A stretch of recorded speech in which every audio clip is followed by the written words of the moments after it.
बिस्मिल्लाहिर्रहमानिर्रहीम, अस्सलाम वालेकुम नाजरीन। मैं हूं बाबर हयात और आप देख रहे हैं 24/7 उर्दू न्यूज़ पर होमएक्स के ताउन से बाबर हयात शो। नाजरीन, होमएक्स पेंट्स के अफगानिस्तान और बाबर हयात के पाकिस्तान के दरमियान गुज़िश्ता रोज़ जो मैच हुआ, उस मैच के अंदर जो गड़बड़ हुई और ख़ास तौर पे जो फजले हक फारूकी ने किया, उसके बाद पाकिस्तानी खिलाड़ियों का शदीद एहतजाज सामने आया है। और उसके बाद इस एहतजाज के बाद अफगानी प्लेयर्स की जानिब से मिन्नतें तरले जो हैं वो डाले गए हैं और फजले हक फारूकी ने जो तेज़ी दिखाई थी ना जी, वो तेज़ी उसको महंगी पड़ गई है। क्या पूरा सिनेरियो वहाँ पर डेवलप हुआ, इसके ऊपर आज के इस प्रोग्राम में बात करेंगे। और फिर बात करेंगे कि एशिया कप के लिए भारतीय क्रिकेट बोर्ड के 2 आला ओहदेदारान पाकिस्तान आ सकते हैं, ऐसा इम्कान जाहिर किया जा रहा है। कौन कौन आ रहा है पाकिस्तान, इस हवाले से भी आपके साथ आज के इस प्रोग्राम में डिस्कस करेंगे। और फिर बताऊंगा आपको बड़ी खबर आई है, और वो आई है एशियन गेम्स के हवाले से। एशियन गेम्स में पाकिस्तान का स्क्वाड जो है फाइनली ऑफिशियली वो ऐलान कर दिया गया है और नया कप्तान नामजद किया गया है। कौन कप्तानी करेगा एशियन गेम्स में पाकिस्तान की, और प्लेयर्स कौन कौन से एशियन गेम्स का हिस्सा होंगे, इस पर बात करेंगे तफसील के साथ। लेकिन आगे बढ़ने से पहले आपसे गुजारिश कि अगर आप हमारे नए व्यूअर हैं तो प्लीज़ हमारे इस चैनल को जल्दी से कर दीजिएगा सब्सक्राइब और बेल आइकन को पुश करना मत भूलिएगा। मुझे फॉलो कीजिए इंस्टाग्राम पे @बाबर हयात शो और हमारे पेज को फेसबुक पे लाइक कर लीजिएगा।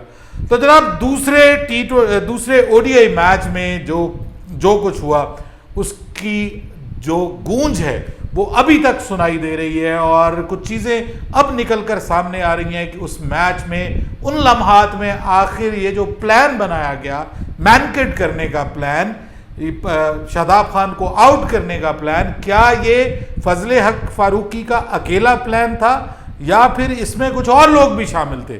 तो अब जो इत्तलात आ रही हैं और जो फुटेजेस सामने आई हैं, उससे ये बिल्कुल वाज़ेह हुआ है कि ये काम फजले हक फारूकी ने अकेले नहीं किया, बल्कि उनको बाकायदा सीनियर प्लेयर्स जो हैं वो इकट्ठे होकर उनके साथ बाकायदा डिस्कशन हुई है उस बॉल से पहले, आखिरी ओवर से पहले, और ये वहीं पे डिस्कस हुआ है कि ये जो प्लान है इसको इस्तेमाल कीजिए। देखिए, क्रिकेट में ये अब इसको इजाज़त दे दी गई है, ये गैर कानूनी नहीं है।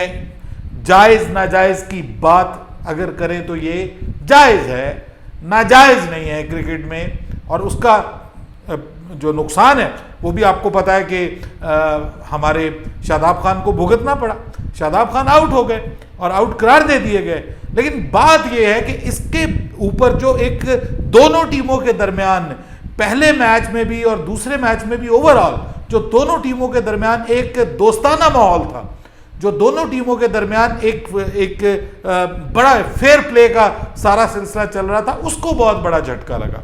और ये जो उसके बाद फिर जो अफगानिस्तान के साथ हुआ वो तो पूरी दुनिया ने देखा। नसीम शाह ने जो कर दिया अफगानिस्तान के साथ, लोग अभी भी जो है वो उसको बार बार देख रहे हैं, उस लास्ट ओवर को बार बार देखा जा रहा है। और इस वक्त तक उस लास्ट ओवर की हाइलाइट्स जो हैं वो मिलियंस में देखी गई हैं अक्रॉस द ग्लोब। डिफरेंट जो वीडियो स्ट्रीमिंग सॉफ्टवेयर्स हैं, जो वीडियो स्ट्रीमिंग प्लेटफॉर्म्स हैं, उनके ऊपर, यूट्यूब के ऊपर, फेसबुक के ऊपर, टिकटॉक के ऊपर इस वक्त ये सब कुछ ट्रेंड कर रहा है।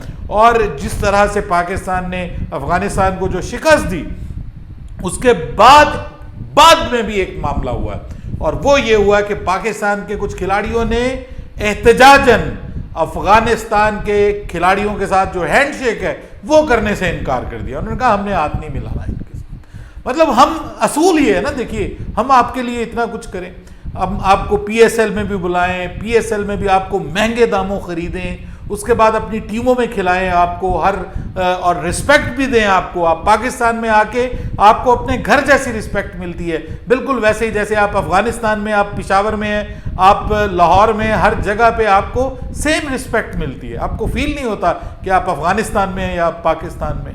लेकिन दरमियान में ये जो नफरत है, ये जो ग्रज आप दिखाते हैं, ये जो पिछली बार वहां पर शारजा में देखने को मिला, जिस तरह से वहां पर कुर्सियां उठा उठा के पाकिस्तान के फैंस को मारा गया, और वहां के जो फैंस हैं उन्होंने जो हरकतें की, वो अभी तक उनके जख्म ताज़ा थे।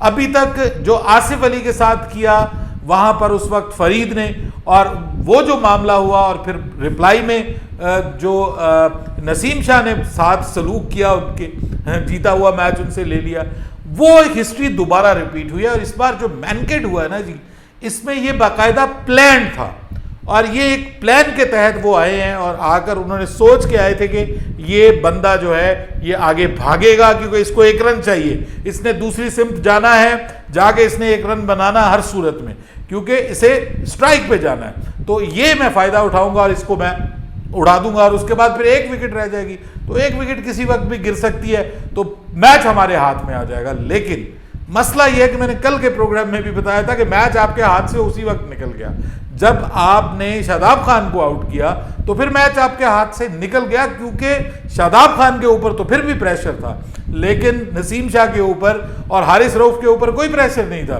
हारिस रऊफ ने जो शॉट खेली, वो अचानक हमारी एलईडी बंद हुई, लाइट गई तो उसने ब्लिंक किया, तो वो इंटरनेट चला गया, और वो शॉट ही नहीं देख पाया, यकीन करें।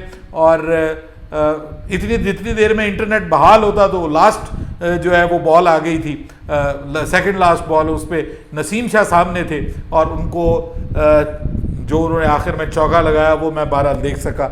लेकिन वहाँ पर अब जो बाद में सिचुएशन हुई, पाकिस्तान के खिलाड़ियों ने एहतजाजन हैंडशेक करने से इनकार कर दिया। उन्होंने कहा कि ये कोई तरीका नहीं है। शाहीन शाह अफरीदी इस ग्रुप को लीड कर रहे थे, और उन्होंने कहा कि जी हमने नहीं इनके साथ बात करनी। इसके अलावा एक और इशू भी बड़ा डिस्कस हुआ है, दोनों टीमों के दरमियान डिस्कस हुआ है, और वो क्रूशल मौके के ऊपर अंपायर का ब्लंडर, जो नो बॉल नहीं दी गई। अगर वहां पर शादाब खान का जो वेस्ट हाइट से ज्यादा बॉल पड़ी थी, फुल टॉस जिसको बीमर कहते हैं, वो पड़ा था, अगर वहां पर उसको नो बॉल दे दिया जाता, जो कि नो बॉल थी, अगर वहां पे उसको नो बॉल दे दिया जाता तो मैच वहां पे भी बहुत सारा खत्म हो सकता था, और आपको दोबारा ये काम करने की जरूरत ही नहीं पड़नी थी। लेकिन वहां पर अंपायर ने ये मामला, तो ये सारे मामला बाबर आजम गए, उन्होंने जाके बाकायदा नबी से, ये सारी मोहम्मद नबी से ये सारे मामला डिस्कस किए, और वहां पर खिलाड़ी दूसरे भी मौजूद थे, और उन्होंने बाकायदा इसके ऊपर माजरत की है। उन्होंने बाकायदा इसके ऊपर माजरत की बाबर आजम से कि जी ये बस इन रन ऑफ द गेम में ये हो गया। ये बड़ी बात की जाती है कि आप अपना अंदर का सब कुछ गंद बाहर निकाल भी देते हैं, और बाद में कहते हैं कि नहीं जी रन ऑफ द टाइम और रन ऑफ द गेम में ये हो गया जी, इसकी वजह से बस बंदा गुस्से में होता है, उस वक्त खेल रहे थे जो, चलो यार इसको रफा दफा करो, और उसके बाद फिर पाकिस्तानी टीम ने उनके साथ हाथ मिलाए। बहरहाल अब तीसरा ओडीआई मैच कल खेला जाना है, उसकी प्लेइंग 11 भी अगली वीडियो में हम डिस्कस कर रहे हैं। हमारे पास कुछ बड़ी खबरें आ गई हैं प्लेइंग 11 के हवाले से भी, वो भी आपके साथ शेयर करेंगे। लेकिन उससे पहले बड़ी खबर ये है कि एशियन गेम्स में जो T20 टूर्नामेंट हो रहा है एशियन टीमों में, उसमें आपको पता है कि गायकवाड की क़यादत में भारतीय स्क्वाड का ऐलान जो है वो ऑलरेडी हो चुका है, और उसमें काफ़ी सारे यंगस्टर्स भारतीय प्लेयर्स जो हैं वो जो वर्ल्ड कप नहीं खेल रहे, वो मोस्टली वो वहाँ पर मौजूद हैं। अब पाकिस्तान ने भी अपना स्क्वाड अनाउंस कर दिया है, और इस स्क्वाड का जो नया कप्तान बनाया गया है वो कासिम अकरम को बनाया गया है। कासिम अकरम को पाकिस्तान क्रिकेट बोर्ड ग्रूम कर रहा है बतौर एक फ्यूचर कैप्टन के, और जहां मौका मिलता है उनको कप्तानी दी जाती है। बहरहाल उसकी कोई कारकर्दगी इतनी बुरी भी नहीं है, लेकिन यहाँ सवाल पैदा होता है कि रोहेल नज़ीर को क्यों नहीं कप्तान बनाया जाता। हालांकि रोहेल नज़ीर अभी ये ए टीम जो ऑस्ट्रेलिया गई है उसमें पाकिस्तान ने बहुत अच्छा परफॉर्म किया उनकी कप्तानी में, लेकिन भारत उनको नहीं बनाया जाता। कासिम अकरम कप्तान होंगे जनाब, उसके बाद उमैर बिन यूसुफ ये वाइस कैप्टन होंगे, और आमिर जमाल, अरफात मिन्हास, अरशद इकबाल, आसिफ अली, यानी देखिए पिछले वर्ल्ड कप में वो हमारी टीम में थे, ऐसे गए हैं कि अब बस सेकंड स्ट्रेंथ टीम का हिस्सा बन गए हैं। उसके बाद खुशदिल शाह, हमारे शाह जी जो है वो एक वक्त में हमारी बड़ी बातें सुना करते थे, आजकल वो भी बड़े आदमी हो गए हैं जी, खुशदिल शाह। और उसके बाद मिर्ज़ा ताहिर बेग को शामिल किया गया जी, लाहौर कलंदर वाले। मोहम्मद हसनैन टीम का हिस्सा होंगे, मोहम्मद अखलाक विकेट कीपर, रोहेल नज़ीर, शाहनवाज धानी ये भी स्क्वाड का हिस्सा है। उसके अलावा सुफियान मुकीम, वो जो गुगली फेंकते हैं, लेफ्ट आर्म स्पिनर, और इसके अलावा उस्मान कादिर को भी शामिल कर दिया गया। चलें जनाब, आपको उस्मान कादिर साहब बाबर की दोस्ती तो आपको रास नहीं आई, चलिए आप का स्क्वाड में नाम आ गया है। बाय द वे 24 सितंबर से इसका स्टार्ट हो रहा है एशियन गेम्स का, और इसमें जो मैचेस हैं, क्रिकेट मैचेस हैं, वो आई थिंक 28 सितंबर से स्टार्ट होंगे और उसके बाद फिर 8 अक्टूबर तक ये चलता रहेगा। यानी वर्ल्ड कप के साथ ये ओवरलैप कर रहा है, क्योंकि 5 अक्टूबर को वर्ल्ड कप स्टार्ट हो रहा है। सो अब आप अंदाज़ा लगा लें कि इसमें ना तो सऊद शकील हैं, ना इस स्क्वाड का हिस्सा जो हैं वो तैयब ताहिर हैं।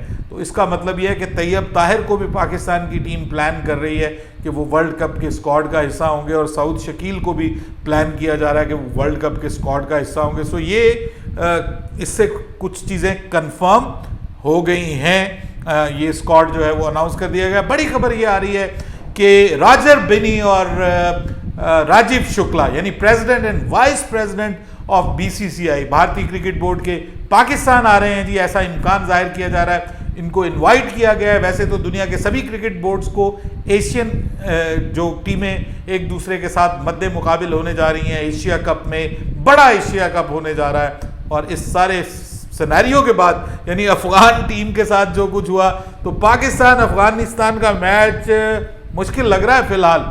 लेकिन अगर बांग्लादेश को ढा देता है अफगानिस्तान, तो फिर पाकिस्तान और अफगानिस्तान का मैच हो सकता है, ये ज़हन में रखिएगा।